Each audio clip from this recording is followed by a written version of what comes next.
अपनी बेटी की मौत की सच्चाई जानने के लिए औरत ने हॉस्पिटल के रूम में छुपी हुई दीवार को जोर से लात मारकर खोल दिया। सब लोग हैरान रह गए उस सीन को देखकर। उसे लगा था कि अब उसकी बेटी की मौत की मिस्ट्री सुलझ जाएगी, लेकिन जब वो सीक्रेट चैम्बर में गई तो वहां कुछ भी नहीं था। बस उसने अपनी बेटी की कलाई पर बंधी हुई एक लाल डोरी उठाई। उसे याद आया कि वही लाल डोरी उसकी बेस्ट फ्रेंड ने जो मुर्गी दी थी उसके पैर में भी बंधी थी। उसे शक हुआ कि उसकी बेटी की मौत का कोई कनेक्शन उस मुर्गी से है। अपनी पिछली जिंदगी में उसने सोचा था कि बेटी के लिए चिकन सूप बनाने के लिए वो मुर्गी काट दे, और उसी दिन उसकी बेटी की रहस्यमय हालत में मौत हो गई थी। फिर उस पर मर्डर का इल्जाम लगा और उसे फांसी दे दी गई। अब उसे दूसरा मौका मिला था जिंदगी में। इस बार उसने जानबूझकर अपने हस्बैंड से कहा कि वो चिकन काट दे, लेकिन हस्बैंड ने देखा कि जो मुर्गी किचन में रखी थी वो गायब है। उसी टाइम हॉस्पिटल रूम से उनकी बेटी भी गायब हो गई। बाद में जब हस्बैंड वो मुर्गी लेकर आया तभी उनकी बेटी अचानक से वापस प्रकट हो गई। अब जब बेटी फिर से मर चुकी थी, उस सीक्रेट चैम्बर में वही लाल डोरी मिली जो बेटी ने पहनी थी। औरत ने मान लिया कि बेटी की मौत उस मुर्गी से जुड़ी हुई है। उसने पुलिस से कहा कि चिकन के पंख से डीएनए टेस्ट करो। पुलिस वालों को लगा कि ये औरत कुछ ज्यादा ही ड्रामा कर रही है। उसी टाइम हस्बैंड ने मौका देकर उस पर बेटी का मर्डर करने का इल्जाम लगा दिया, लेकिन औरत ने एक सीक्रेट प्लान पहले से बनाया हुआ था। उसने अपनी बेटी पर एक छोटा सा रिकॉर्डिंग डिवाइस लगाया था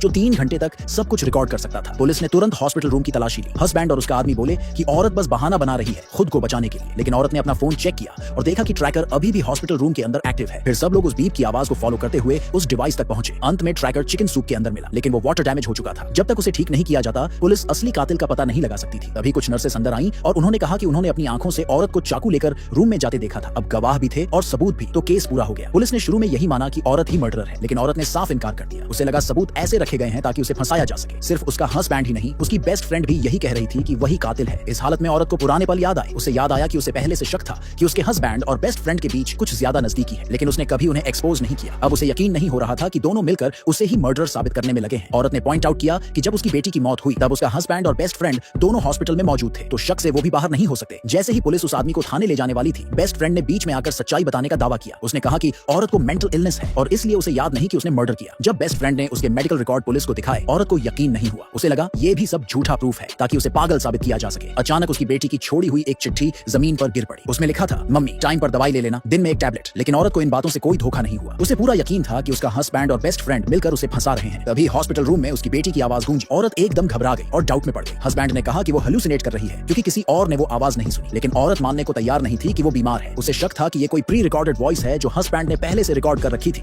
ताकि वो खुद को पागल समझे और बेटी की मौत का इल्जाम अपने ऊपर ले ले। उसने डिमांड की कि हस्बैंड वो रिमोट दिखाए जिससे आवाज चलाई गई, लेकिन हस्बैंड ने वो रिमोट छिपा दिया और पुलिस से कहने लगा कि औरत को रोकिए, ये बहुत ड्रामा कर रही है। अब तो गवाह भी मिल गए थे और सबूत भी, तो पुलिस को लगा कि औरत को अरेस्ट कर लेना चाहिए। पर असल में औरत को पहले से अपने हस्बैंड और बेस्ट फ्रेंड की अफेयर के बारे में पता था। उसने एक डिटेक्टिव हायर किया था पूरी इन्वेस्टिगेशन के लिए। आखिरकार पता चला कि दोनों का पहले से एक बच्चा भी है। अब पुलिस को भी लगने लगा कि हो सकता है दोनों ने मिलकर औरत को हटाने की साजिश की हो, इसलिए पुलिस ने दोनों को अरेस्ट कर लिया और पूछताछ के लिए ले गई।